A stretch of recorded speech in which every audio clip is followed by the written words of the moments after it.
ninba caado leh oo qolada Jubbaland waxay hadda ka hor ku caanamaaleen firimbi ay yeeriyaan oo kadib ay ku soo noqdaan xildhibaano ama darajooyin ku gaaraan maantana firimbiyadii baa la yimi waxaan leeyahay arinta iyada ah maanta Soomaaliya way dhaqaaqday waxa loo dhaqaaqay ee one man one vote doorasho iyadaana dib ku jidha ninkii dalkiisa wax ka ah kalsooniha ku qaado dalkiisa ku noqdo dalkana nabad ha loo daayo baarlamaankuna hore buu shaqeynayay shaqadiisana waa wadanaya 10 qof oo markaa timina wax ay dib u dhigi kadhaa ma jidho waxaana jecel lahay oo aad u jecel lahay in la ilaaliyo ixtiraamka iyo qaynuunka sharciga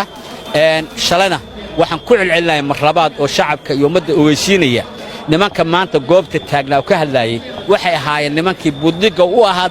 systemka socda nimankii hogaaminayay bay ahaayeen annaguna barti baan kala qaaday dadku isma xanto waxaan ka midnahay dadkii markaa anagu lahaayaan dastuurka la furin yaan la yeeri baal ka mid laakiin kadib markaan ku qanacnay oo dareennay in dastuurku uu yahay mid laga wada tashanayo waanu aqbalnay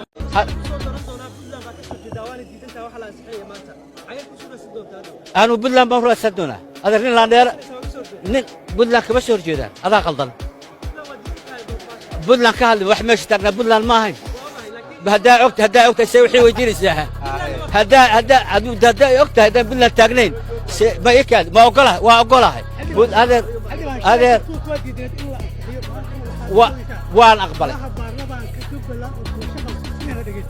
waxa aan ku leeyahay anigu waan u imi kadibna waxa la tusay in aqlabiyadii baarlamaanku uu raali ka yahay in dastuurka la furo kadibna waxaan aqbalay aqlabiyadii ixtiraam baan meel ku fariistay waxaan ogolay waxa kadib ogaaday oo wax jira ahay in dastuurkii si dhaba looga bulaqshoonayo baarlamaanka ka dhacay inay sharci maxad xildhibaanna waxay qabaan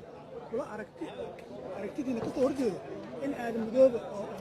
قدومية هذا مذوبة معه قول مساعد الراحة ما أنت بس شري ما أنت بيده يا هذا الكعديسو هذا الكعدو هذا الكعوا جوجايا هذا في عم كهرباء هذا الكهجوجين ها والله شعبك أقل كثرين ها وحاضر الشرعيات كوبن ويكون شغال كرام واقرتي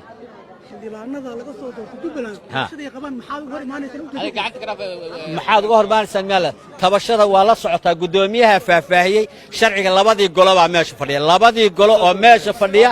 10kii aqalka sare bay soo buuxin waayeen marka sharciga baa u saamixi waayay in aqoonshadooda la maqlo sidaaseen ku noqotay marka walaalahayna waxaan leeyahay war firimbi shalay xasan firimbi shalu firimbi ku guuleysay maanta firimbi dambe uu ku guuleysanaya ma jiro. Assalaamu calaykum wa rahmatullahi wa barakatuh.